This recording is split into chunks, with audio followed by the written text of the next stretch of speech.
सिरोंज के प्राचीन तालाब और शहर के बीचों बीच जो तालाब है उस वहाँ पर आज से लगभग 6-7 साल वर्ष पहले इस तालाब में 6 महीने पानी भरा रहता था और 6 महीने पानी सूख जाता था। जब पानी सूख जाता था तो लोग इसको स्पोर्ट ग्राउंड मानते थे, लेकिन नगर पालिका परिषद द्वारा, पिछली नगर पालिका परिषद द्वारा इस तालाब का पैसा पास कराया गया सौंदर्यीकरण को लेकर। तो आप देख सकते हैं सौंदर्यीकरण भी बहुत खूब हुआ है इसमें। और उसी समय इस तालाब के आसपास कुछ कॉलोनियाँ काटी गई और कॉलोनी जब काटी गई, कुछ रोड निकले, कहीं पर एक दीवार बना दी गई थी। वो रातों रात जो हमारे विशेषज्ञ हैं, यहाँ के जानकार हैं, बताते हैं वो दीवार भी तोड़ दी गई और 2 दुकानें तोड़ दी गई। इसी को लेकर कई बार यहाँ पर मुद्दे उठे हैं। एक यहाँ पर बड़ी पार्टी है जिसका नाम भारतीय जनता पार्टी, उसकी सत्ता है, लेकिन विपक्ष में कांग्रेस मौजूद है। कांग्रेस के जो लोग हैं, जो लीडर हैं, वो दबी आवाज़ में आवाज़ तो उठाते हैं लेकिन खुल के सामने नहीं आते। अभी कुछ रोज़ पहले अशोक जैन खर्चा, जो कांग्रेस के बड़े लीडर भी हैं और समाज सेवी भी हैं, उन्होंने इस तालाब का मुद्दा उठाया था और अमर अनशन पे यहाँ बैठे थे। लेकिन देखने में ये आया कि वो अचानक वहाँ से हट गए। अब लोगों के बीच में ये एक माहौल पैदा हो रहा है, जो लोग पहले भी कह रहे थे कि कोई ना कोई इनकी सेटिंग हुई है या इनके पास पैकेज पहुँच गए। और भी कई बातें लोगों के दिल दिमाग में आ रही हैं। फ़िलहाल हम अशोक खर्चे से मालूम करना चाहेंगे कि आप इतने दावे से बैठे थे यहाँ पर कि मेरी जान चले जाएगी, मैं उठूँगा नहीं, और अचानक आप उठ गए, क्या कारण है? देखिएगा, ये तालाब बहुत प्राचीन है। नवाब साहब ने भोपाल की तर्ज पे से बनाया था और 2011 से लड़ रहा हूँ। ये सच है कि मैंने ये जो कहा था कि या तो यहाँ से इस मंच से मेरा जुलूस निकलेगा या मेरी अर्थी जनाजा निकलेगा, लेकिन मैं 4 दिन से बैठा हुआ था। मुझे प्रशासन ने ये आश्वासन दिया कि 1 महीने के अंदर हम तालाब को, जो आपकी मांगे हैं, सौंदर्यीकरण के नाम पे 10-12 करोड़ का भ्रष्टाचार, 32 बीघा तालाब अतिक्रमण के उसमें है, अतिक्रमण से मुक्त कराया जाएगा। जो दुकानों के पीछे की जगह बेची है उसको जो है अनुबंध को नष्ट किया जाएगा, विक्रय पत्र को। तो बदले में मैंने उसी पत्र पर लिखा कि 1 महीने के अंदर अगर इन मांगों का निराकरण नहीं हुआ तो मैं बैठूंगा द्वारा आमरण अनशन पे। तो मैं ये कह रहा हूँ कि 1 महीने बाद आमरण अनशन पे बैठूंगा, लेकिन गणेश की अताई पे बैठूंगा, जो यहाँ के विधायक हैं उनके निवास पे।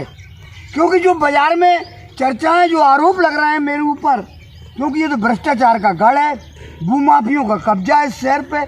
मेरे ऊपर तरह तरह के आरोप लग रहे हैं कि मैंने कोई पैकेज ले लिया या किसी दबाव में आके मैं उठ गया। ऐसी कोई बात नहीं है। अशोक खर्चा मरूम शरीफ मास्टर से मेरा जीवन बड़ी खुली किताब है। मैं हाँ, ये बात ज़रूर है कि ये मुद्दे अभी विधायक सामने उठाए थे। विधायक यहाँ का बहुत ईमानदार आदमी है, चरित्रवान है, लेकिन क्या विधायक डर गया भूमाफियों से? और मैंने सार्वजनिक रूप से भी कहा था कि भूमाफियों का विरोध वो ही कर सकता है जिसमें अशोक जैन खर्चा जैसी हिम्मत हो और मरूम शरीफ मास्टर अशोक खर्चा जैसा कलेजा हो। तो ये लड़ाई भूमाफियों के खिलाफ संकनात है। ये हम तालाब भी खाली कराएंगे, विधायक का साथ भी लेंगे और विधायक के निवास स्थान पर इसलिए बैठेंगे कि हमें ये मालूम तो पड़े कि हम जिस विधायक को ईमानदार मांग रहे हैं, कहीं पर्दे के पीछे वहीं तो कोई सेटिंग नहीं है। प्रशासन की बात को मानना चाहिए, कार्य प्रशासन को करना है। अगर प्रशासन असमर्थ रहता है तो मैं गणेश की अथाई पे अपनी परीक्षा देने के लिए जिस तरीके से नेताओं पे आरोप लगते हैं, मैं ये कहता हूँ आपके माध्यम से कि मेरा नार्को टेस्ट करवा लो, मेरी संपत्ति की जांच करा लो, मेरे बैंक अकाउंटों की जांच करा लो। अगर मैं कहीं से भी दोषी पाया जाता हूँ तो वो फांसी दे ना दे, मैं खुद अपने आप को फांसी लगा लूँगा। अच्छा, एक बात देखने में आई, आप 3 या 4 रोज़ अमर अनशन में बैठे रहे और अतिक्रमण मुक्त जो तालाब कराने के लिए आप बैठे रहे, हमने देखा कि तालाब के आसपास कॉलोनियाँ भी हैं, कॉलोनी नायदर भी यहाँ पर मौजूद है और दुकानें तोड़ दी गई, लेकिन कोई व्यक्ति ऐसा आपके पास आया जिसने आपको लोभ लालच दिया हो, या फिर आपने उससे लोभ लालच लेके कोई पैकेज लेके यहाँ से हट गए? ये बात एक सोन क्षेत्र में चर्चा का माहौल है। देखो, होना चाहिए क्योंकि मुद्दा गंभीर है। ये जो आसपास कॉलोनियाँ हैं, इन्हीं के लिए तो तालाब की हालत खराब की गई है। तालाब प्राचीन था, लेकिन नोटों के आगे सब फेल। आप समझे मेरी बात? तो हुआ क्या है, जिन दुकानों की दुकान तोड़ी, एक बाइक मैकेनिक की और एक सेन साहब की, उनकी दुकानें तोड़ के उनको कॉलोनी में भवन बना के दे दिए, दीवार तोड़ दी। इसमें इस तालाब की दुर्गति करा के कानूनी जनों को करोड़पति अरबपति बनाने के लिए कम से कम 5 करोड़ का लेन देन हुआ है। मैं आपको बताऊं, बहुत लंबी बात है, लेकिन मैं ये बात कहता हूँ कि अशोक खर्चा जो ठान लेता है उसको पूरा करके रहता है। जब मैंने स्वर्गीय लक्ष्मीकांत शर्मा जी अब इस दुनिया में नहीं रहे, उनके सब बारे में कोई शब्द कहना उचित नहीं है। मैंने जो निभाया था कि जब तक वो चुनाव नहीं हारेंगे मैं चप्पल नहीं पहनूंगा, और हर तरीके से मैंने विरोध किया था, मैंने सफलता पाई। ये भी मेरा जो संकल्प है उससे पूरा लूँगा। हाँ, ये भी जानता हूँ कि भूमाफिया मेरी हत्या कर सकते हैं। मैं ये भी जानता हूँ कि जो भूमाफिया विधायक को डरा देते हैं तो वो कहीं प्रशासन से मिलकर, पुलिस से मिलकर कोई झूठा प्रकरण भी दर्ज करा सकते हैं। लेकिन इस बात की कोई चिंता नहीं। क्यों? कि अगर भगत सिंह, चंद्रशेखर आज़ाद, ये लोग अगर देश की आज़ादी के लिए फांसी के फंदे पर चढ़े, कहीं वो मौत से डरते, तो ये देश भी आज़ाद नहीं होता। मैं आपके माध्यम से कहता हूँ कि अशोक खर्चा का तो जीवन बड़ी खुली किताब है। जैसी जांच कराना चाहे, मेरा नार्को टेस्ट करा लें, मेरी संपत्ति का करा लें, एक पैसे का सर्वजनिक पर दाग नहीं है। भ्रष्टाचार के खिलाफ वो लड़ सकता है जिसके दामन में दाग है। उठा इसलिए कि मुझे उस सच्चाई को जानना था कि प्रशासन कह रहा है अपन मान जाओ, कहीं ऐसा तो नहीं कि 1 महीने बाद प्रशासन असफल होता है तो जो आरोप मुझ पे लग रहे हैं वो विधायक पे लगेंगे, क्योंकि विधायक की सेटिंग तो नहीं है। तो ये मेरा कहना है। अच्छा, कहीं ना कहीं देखने में आया कांग्रेस पार्टी का, स्थानीय कांग्रेस पार्टी का आपको समर्थन नहीं मिला। क्या ऊपर से कोई आपको समर्थन हुआ आपके बड़े नेताओं की तरफ से? देखिए, मैं बताऊं आपको, नीचे की जहाँ तक सवाल है तो कमज़ोर दिल के लोग पिक्चर ना देखें। अगर संगठन के ऐसे लोगों के हाथ में कमान होती कि जिनके बेदाग छवि हैं तो वो तो लड़ाई लड़ सकते थे।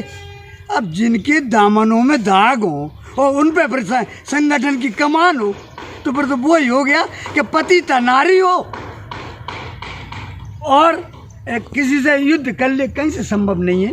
और रहा सवाल बड़े नेताओं का, इस हिंदुस्तान के अंदर एक लीडर है आदरणीय परम श्रद्धेय दिग्विजय सिंह जी, जिस हिंदुस्तान में एक नाम चलता है सद्भावना दूत का, दूसरा नाम चलता है दयावान का। जब मैंने वो लंबी लड़ाई लड़ी थी भ्रष्टाचार के खिलाफ, उस वक्त ही परम श्रद्धेय दिग्विजय सिंह जी का मेरे साथ था। और जिस दिन मैं आमरण अनशन से उठा उसके दूसरे दिन पर परम श्रद्धेय राजा साहब का मोबाइल आया कि अशोक तेरा स्वास्थ्य कैसा है। मैंने कहा ठीक है।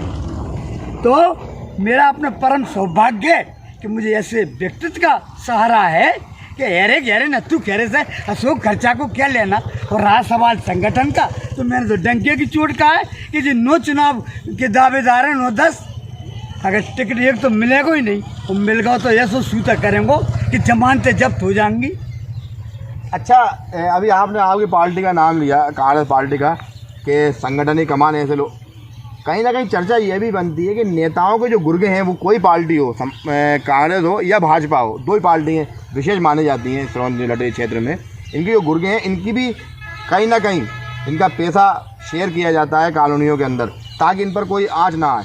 इस बारे में क्या कहना है आपका? देखो, मैं बताऊं, मैंने पिछली पत्रकार वार्ता में भी कहा था, पंपलेटों में भी कहा था कि जब नेता ही वो माफिया हो जाए, जैसे अपन कहते हैं कि किसी जगह दंगा हुआ हो और दंगा कराने की जांच उसको दे दी जाए जिसने दंगा कराया। जैसे अपन कहते हैं ना कि जिसने दंगा कराया उसे ही अमन कमेटी के सदर बना दिया।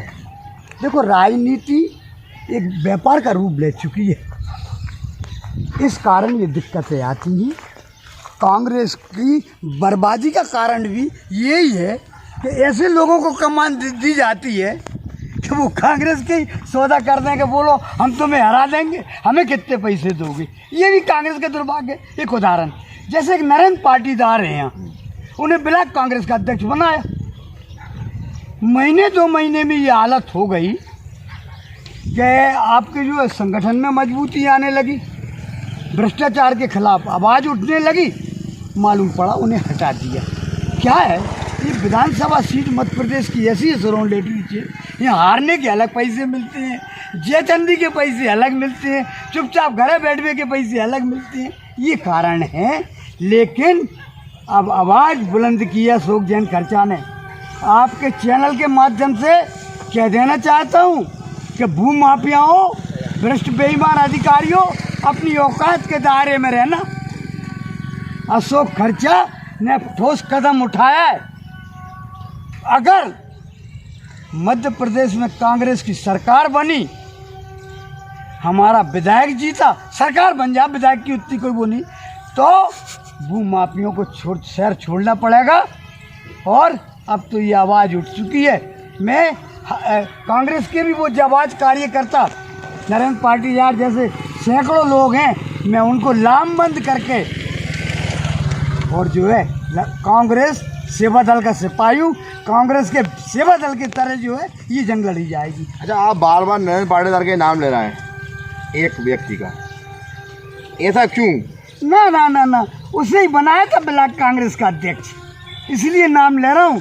मैं कोई ये नहीं है कि वो नरेंद्र भगवान का बहुत लंबा संपन्न हूँ, करोड़पति आदमी हूँ।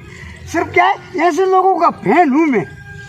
पतिव्रता को पसंद करती है, पतिता की सहेली होती है, इसमें कोई वो दो रात हो रही है। अच्छा, एक ये तो एक आपकी बात हो गई जो आपने ये बातें रखी पूरी कि आप गणेश के ताए बैठ जाएंगे 1 महीने बाद, अधिकारियों ने आपको आश्वासन दे दिया, ये सब बातें कागज का बता दिया आपने, संगठन मजबूत नहीं है, ये सब बातें हैं। एक अकेला अशोक खर्चा जब यहाँ बैठा पुराने बस स्टैंड पर, मैं फिर आपसे दोबारा वो सवाल को दोहराने की कोशिश कर रहा हूँ। जब पुराने बस स्टैंड बैठे उस वक्त भी हमने एक समाचार बनाया था और हमने उस वक्त इस पर कहा था, आपसे भी कहा, आपके साथियों से कहा था कि कहीं ना कहीं ये ढोंग रचाया जा रहा है या सेटिंग है। और फिर वो अब्बा एक ऐसी माहौल बनाया शहर के अंदर कि लोग आप पे विश्वास कर रहे थे कि 4 दिन हो गए हैं ये सही, ये जो काम कर रहा है अच्छा और सच काम कर रहा है। लेकिन जब आप वहाँ से हटे तो लोगों ने ये धारणा एक बिल्कुल मजबूती से बना के रखी हुई है कि 1 महीने का समय तो ये कह रहे हैं, लेकिन अब ये दोबारा अनशन पर नहीं बैठेंगे, ये अमर अनशन पर दोबारा नहीं बैठेंगे। इनकी कहीं ना कहीं भूमाफियाओं पे जिनका संरक्षण है उन्होंने कहीं ना कहीं इनको पैके भिजा दिया, इन्हें कोई लोभ लालच दे दिया, इसलिए ये अब हट गए। ये आखिरी सवाल है आपसे, इस बारे में क्या कहना है आप? देखो, लोभ लालच हटने वाले में तो आपको बता दिया। अभी भी मैं जब अमर अनशन पर बैठा था तो कांग्रेस के 1 दर्जन ऐसे लोग हैं जिनके अपने नाम भी हैं, छवि भी है, चाहे राकेश शर्मा हो, एक जफर सरपंच कहलाते हैं, एक नरेंद्र पाटीदार कहलाता, राकेश शर्मा हैं, ऐसे अनेक दर्जनों लोग, 2 दर्जन लोग जो बेदाग छवि के मालिक थे। जो बेदाग छवि के मालिक थे वो तो आए। अब जिनके दामनों में दाग है तो आज के ज़माने में बीजेपी से बड़ा डर लगता है। पूरे हिंदुस्तान में तो देख लो, कभी तो कांग्रेस के नेताओं पे बुलडोजर चल जाते हैं, कहीं की उनकी संपत्ति की जांच होती है। तो भैया जब भाजपा जैसे संगठन का विरोध करना बड़ी मुसीबत का वो है। मैं आपसे पुनः कह रहा हूँ कि या तो इस तालाब की 1-1 इंच भूमि का अतिक्रमण से मुक्त कराऊंगा, चारों तरफ तार फेंसिंग। अगर ये सब काम नहीं हुए तो गणेश की अथाई से अशोक खर्चा की आरती निकलेगी या गणेश की अथाई से अशोक खर्चा का जुलूस निकलेगा।